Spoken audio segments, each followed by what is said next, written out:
ನೋಡಿ ಕ್ವಶನ್ನು, the P D F of variate X is given by the following table. X ಮತ್ತು P of X ಕೊಟ್ಟವ್ರೆ.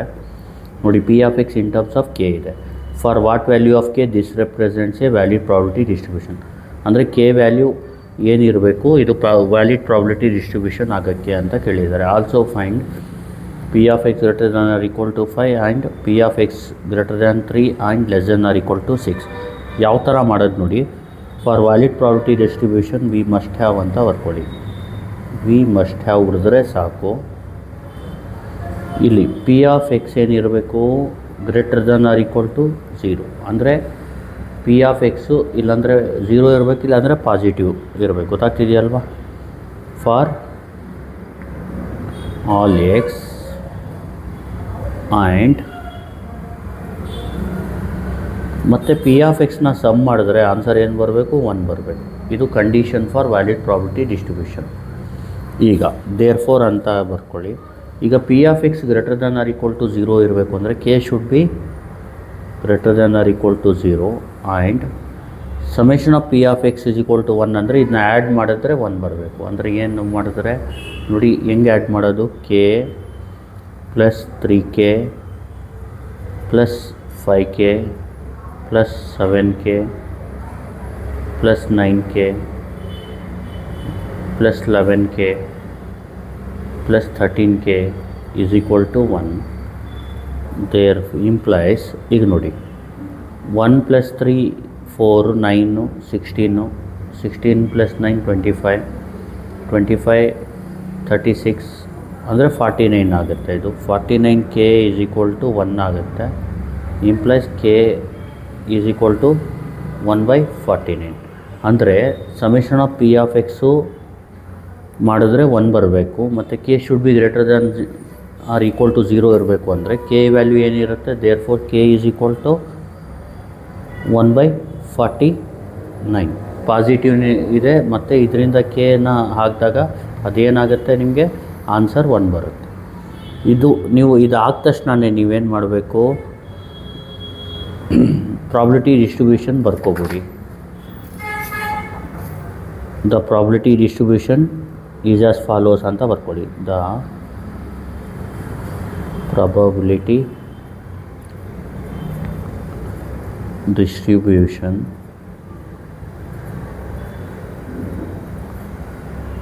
Is as follows ಅಂತ ಬರ್ಕೊಳ್ಳಿ. ಬರೆದ್ಬಿಟ್ಟು ಏನು ಮಾಡಿ ಎಕ್ಸ್ ಬರ್ಕೊಳ್ಳಿ. ಎಕ್ಸ್ ಅಂದರೆ 0 1 2 3 4 5 6. ಪಿ ಆಫ್ ಎಕ್ಸ್ ಅಂದರೆ ಕೆ ಅಂದ್ರೇನು 1/49. 3k ಅಂದರೆ 3 ಇಂಟು 1/49. ಇಲ್ಲಿ ನೋಡಿ 3 ಇಂಟು 1/49 3/49 ಆಗುತ್ತೆ. ಆಮೇಲೆ 5k ಅಂದರೆ 5 ಇಂಟು 1/49 5/49. ನೆಕ್ಸ್ಟು 7 ಇಂಟು 1/49 1/7 ಆಗುತ್ತೆ. Next 9 into 1/49 9/49. Next 11 into 1/49 11/49. Next 13 into 1/49 13/49.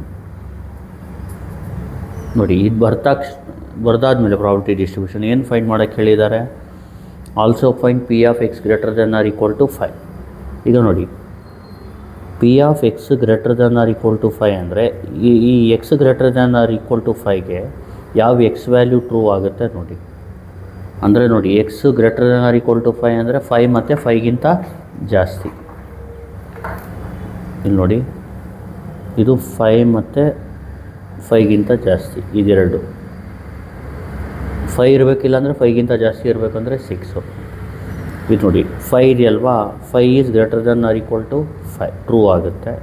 ಈ ಎಕ್ಸಾಕ್ಟ್ದಲ್ಲಿ 6 ಹಾಕಿ 6x greater than or equal to 5 true ಆಗುತ್ತೆ. ಅಂದರೆ ಈ ಎರಡು ವ್ಯಾಲ್ಯೂ ತೊಗೋಬೇಕು. ಇಲ್ಲೇನಾಯಿತು? ನೀವೇನೇನು ತೊಗೋಬೇಕು? P of 5 plus P of 6 ಯಾವ್ಯಾವ ಎಕ್ಸ್ ವ್ಯಾಲ್ಯೂ ಇದಕ್ಕೆ ಸ್ಯಾಟಿಸ್ಫೈ ಆಗುತ್ತೆ greater than or equal to 5 ಅದನ್ನ ತೊಗೊಂಡು ಆ್ಯಡ್ ಮಾಡ್ಕೋಬೇಕು. ಪಿ ಆಫ್ 5 ಎಷ್ಟು 11/49, ಪಿ ಆಫ್ 6 ಎಷ್ಟು 13/49. ಕ್ಯಾಲ್ಸಿಲ್ ಹೊಡೀರಿ. 11/49 ಪ್ಲಸ್ 13/49 24/49 ಆಗುತ್ತೆ. ಇದು P of X greater than or equal to 5. Next P of X greater than 3 and less than or equal to 6. Next P of X greater than 3 and less than or equal to 6. ಈಗ ನೋಡಿ, P of x 3ಗಿಂತ ಜಾಸ್ತಿ ಇರಬೇಕು. ಯಾವ್ದು ಬರುತ್ತೆ? ಇದು 4, 5 ಮತ್ತು 6. ಇದು 3ಗಿಂತ ಜಾಸ್ತಿ ಇದೆ ಮತ್ತು 6 ಗಂಟ ಈಕ್ವಲ್, ಅಂದರೆ ಈಕ್ವಲ್ ಟು 6. ಅಂದರೆ ಎಕ್ಸ್ ವ್ಯಾಲ್ಯೂ 3ಗಿಂತ ಜಾಸ್ತಿ ಇರಬೇಕು. ಎಲ್ ಗಂಟ ತೊಗೋಬೇಕಂದ್ರೆ 6 ಈಕ್ವಲ್ ಟು 6 ಗಂಟ, ಅಂದರೆ 4, 5, 6. ಈಗ ಎಕ್ಸ್ ಜಾಗದಲ್ಲಿ 4 ಹಾಕಿ. 4 is greater than 3 and less than or equal to 6. 5 ಹಾಕಿದ್ರೆ 5 is greater than 3 and less than or equal to 6. 6 ಹಾಕಿದ್ರೆ 6 is greater than 3 and less than or equal to 6. ಯಾಕಂದರೆ lesser ಇಲ್ಲ ಅಂದರೂ ಈಕ್ವಲ್ ಟು 6 ಇದೆ. ಇದಕ್ಕೆ ಯಾವ್ದಾವ್ದು ತಗೋತೀರಾ ನೀವು? P of 4 plus P of 5 plus P of 6. ಇಲ್ಲಿ P of 4 ಅಂದರೆ ಇದು 9/49, ಪಿ ಆಫ್ 5 ಅಂದರೆ 11/49, ಪಿ ಆಫ್ 6 ಅಂದರೆ 13/49. ಇದನ್ನ 3 ಆ್ಯಡ್ ಮಾಡಿಬಿಡಿ. 9/49 ಪ್ಲಸ್ 11/49 ಪ್ಲಸ್ 13/49, 33/49 ಆನ್ಸರ್. ಇದೇ ಫೈನಲ್ ಆನ್ಸರ್, 33/49. ಇದನ್ನ ಇನ್ನೊಂದು ಸತಿ ಎಕ್ಸ್ಪ್ಲೇನ್ ಮಾಡಿಕೊಟ್ಬಿಡ್ತೀನಿ, ನೋಡ್ಕೊಳ್ಳಿ.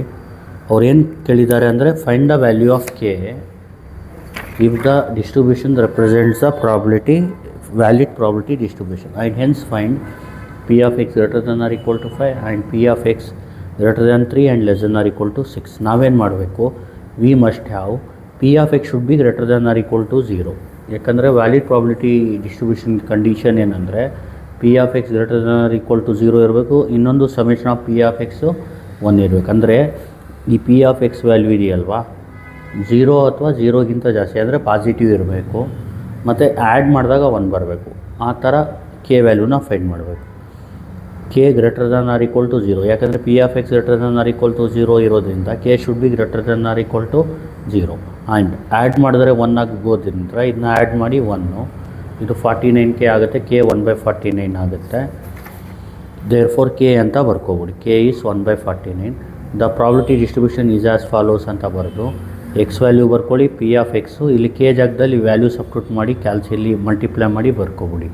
ಆಮೇಲೆ P of X greater than or equal to 5 ಅಂದರೆ ಎಕ್ಸ್ ವ್ಯಾಲ್ಯೂ ಪಿ ಆಫ್ ಯಾವ ಎಕ್ಸ್ ವ್ಯಾಲ್ಯೂಗೆ ಮಾಡಬೇಕು ಅಂದರೆ ಅದು greater than or equal to 5.